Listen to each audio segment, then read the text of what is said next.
Assalamualaikum warahmatullahi wabarakatuh. Alhamdulillahilladzi arsala rasulahu bil huda wa dinil haq liyudhhirahu 'alad dini kullihi walau karihal kafirun. Asyhadu an la ilaha illallah wa asyhadu anna Muhammadan 'abduhu wa rasuluhu alladzi la nabiyya ba'da. Para sahabat-sahabat sekalian yang senantiasa terus mengikuti channel YouTube Dunia Pesantren, mudah-mudahan Allah Subhanahu wa Ta'ala senantiasa memberikan karunia kepada kita semuanya. Tak lupa salawat dan salam mudah-mudahan dilimpah curahkan kepada baginda Rasulullah Shallallahu Alaihi Wasallam. Sahabat-sahabat, baiklah, untuk video kali ini kita menyambung kisah Nabi Yakub yang sebelumnya bersambung. Sahabat-sahabat, tentang keberangkatan Nabi Yakub ke negeri Haran. Sewaktu berangkat ke Haran, Ishak memperbekali banyak harta benda maupun hewan ternak untuk Yakub sebagai bagian warisan anak sulung. Sementara itu Esau merasa geram ketika mendengar kabar bahwa Yakub berangkat sambil mengangkat perbekalan berlimpah dari kedua orang tuanya. Kemudian Esau bersiasat untuk merampas bagian warisan duniawi yang telah diserahkan Ishak kepada Yakub. Maka Esau mengutus budak-budak Ishak agar pergi menyampaikan pesan kepada Yakub.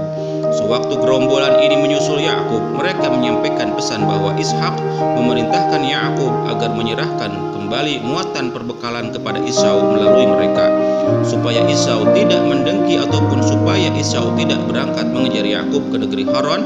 Di sisi lain, Yakub bersyukur telah menerima berkat anugerah Allah yang disampaikan melalui orang tuanya, yang cukup menjadi bekal jaminan hidup di dunia serta di akhirat. Yakub menyerahkan seluruh harta perbekalan ini kepada para budak Ishak untuk kemudian diserahkan kepada Esau, sehingga Yakub harus berjalan tanpa mengangkut bekal apapun ketika sampai di rumah pamannya, selain perlindungan Allah yang selalu menyertai Yakub dimanapun ia berada, supaya kelak ia pulang dalam keadaan selamat. Di tengah-tengah perjalanan ini, Yakub mendapat sebuah mimpi nubuat yang bermakna Allah berjanji bahwa keturunan Yakub akan berjumlah sangat banyak, memenuhi bumi apabila ia tetap setia melaksanakan perintah-perintah Allah. Selain itu, Yakub memperoleh nubuat bahwa ia akan memberkati 12 putranya, sehingga kelak Yakub akan disebut sebagai leluhur ke-12 suku. Kemudian Yakub mendirikan tanda peringatan di tempat ia telah bermimpi. Ia juga berikrar kepada Allah bahwa ia akan bersegera mengadakan persembahan khusus di tempat-tempat apabila Allah menyertai serta memperkenankan Yakub pulang ke negeri ayahnya dalam keadaan selamat.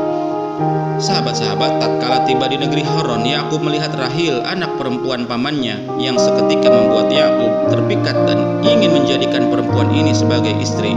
Laban, paman Yakub, memberi syarat bahwa Yakub harus terlebih dahulu bekerja selama 7 tahun demi mendapat Rahil. Ketika negeri Haran mendapat kelimpahan berkat karena kehadiran Yakub yang diberkati Allah, maka Laban mengadakan berbagai tipu muslihat untuk menghalangi Yakub pulang ke rumah ayahnya. Bertahun-tahun kemudian Yakub memiliki kekayaan yang melimpah di negeri Haran karena senantiasa berpegang kepada perintah-perintah Allah dimanapun ia berada, serta ia tidak mengikuti kebiasaan penduduk yang ada di sekitarnya. Selama itu pula Yakub dikarunia 12 anak dari keempat istrinya. Ke-11 putra Yakub adalah Rubin, Simon, Lewi, Yahudah, dan Naftali, Gad, Asher, Yisakar, Zebulon, dan Yusuf. Sementara seorang putrinya bernama Dinah. Ketika Allah berfirman agar kembali ke rumah ayahnya, Yakub menjadi seorang hartawan kaya raya dengan banyak anak, banyak ternak, juga banyak budak sewaktu meninggalkan negeri Haran, meski ia tanpa membawa muatan perbekalan sewaktu pertama kali tiba di negeri tersebut. Sahabat-sahabat, dalam perjalanan pulang, Yakub harus menghadapi sesosok malaikat. Setelah membawa segala kepunyaannya menyeberangi sebuah sungai atas izin Allah, Yakub berhasil menang melawan malaikat tersebut, meski sendi pangkal pahanya mendapat hantaman. Tatkala mendapati hal itu, putra-putra Yakub merasa menyesal tidak turut membantu sang ayah, yang kemudian putra-putra Yakub menahan diri untuk memakan segala jenis daging yang menutupi pangkal paha sebagai bentuk peringatan atas kejadian ini. ketika mendapat kabar bahwa ia akan berhadapan dengan Esau serta gerombolannya, Yakub memikirkan keselamatan segala kepunyaannya. Namun Yakub tetap bersabar menaruh kepercayaan kepada janji Allah. Juga Yakub berdoa secara bersungguh-sungguh kepada Allah agar dapat memenuhi ikrar perjanjiannya apabila Allah berkenan dirinya pulang dalam keadaan selamat di negeri ayahnya. Kemudian Yakub mendapati Esau beserta gerombolannya merasa ketakutan terhadap kehadiran Yakub. Oleh sebab itu Allah yang menyertai dan membela keluarga Yakub, maka Allah telah mengutus ribuan bala tentara malaikat yang membela keluarga Yakub yang beriman, sehingga ribuan bala tentara malaikat ini telah menangkap seraya mengancam akan membunuh seluruh kepunyaan Esau apabila berani berbuat jahat terhadap Nabi Yakub maupun segala kepunyaannya.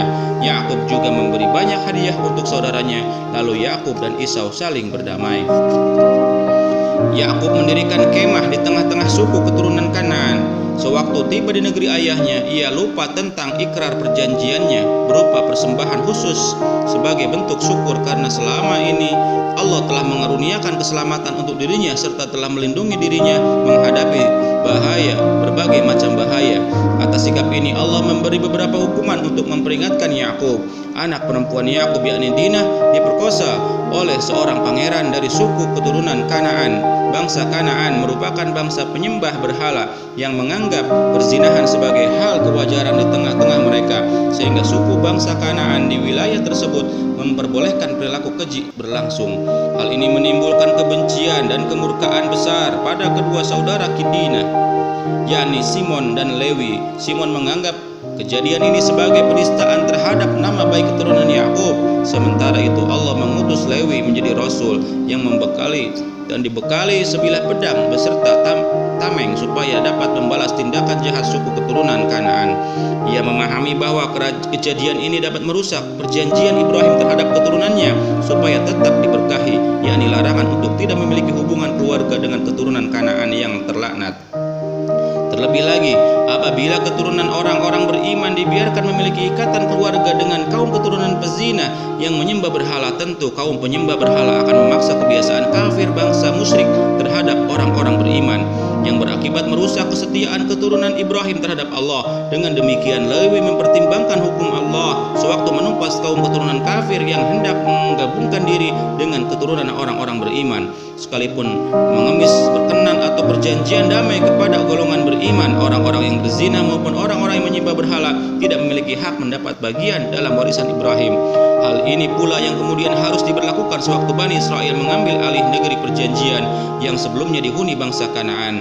Tatkala Simon telah dipenuhi dendam, ia berniat membantai seluruh laki-laki suku Kanaan yang memandang rendah keturunan Yakub. Akibat kaum itu telah membiarkan dan mengizinkan adanya perzinahan terjadi di tengah-tengah mereka, Lewi berniat menumpas seluruh laki-laki suku Kanaan sebagai hukuman murka Allah maupun sebagai peringatan supaya tidak ada dari keturunan Yakub yang membujuk mengawini keturunan Kanaan yang terlaknat, dengan harapan kelak tiada kaum keturunan ayahnya yang turut mendapat kesengsaraan dengan bangsa keturunan Kanaan, yakni bangsa yang membiarkan perbuatan dosa terjadi di tengah-tengah mereka akibat mengabaikan perintah-perintah Allah.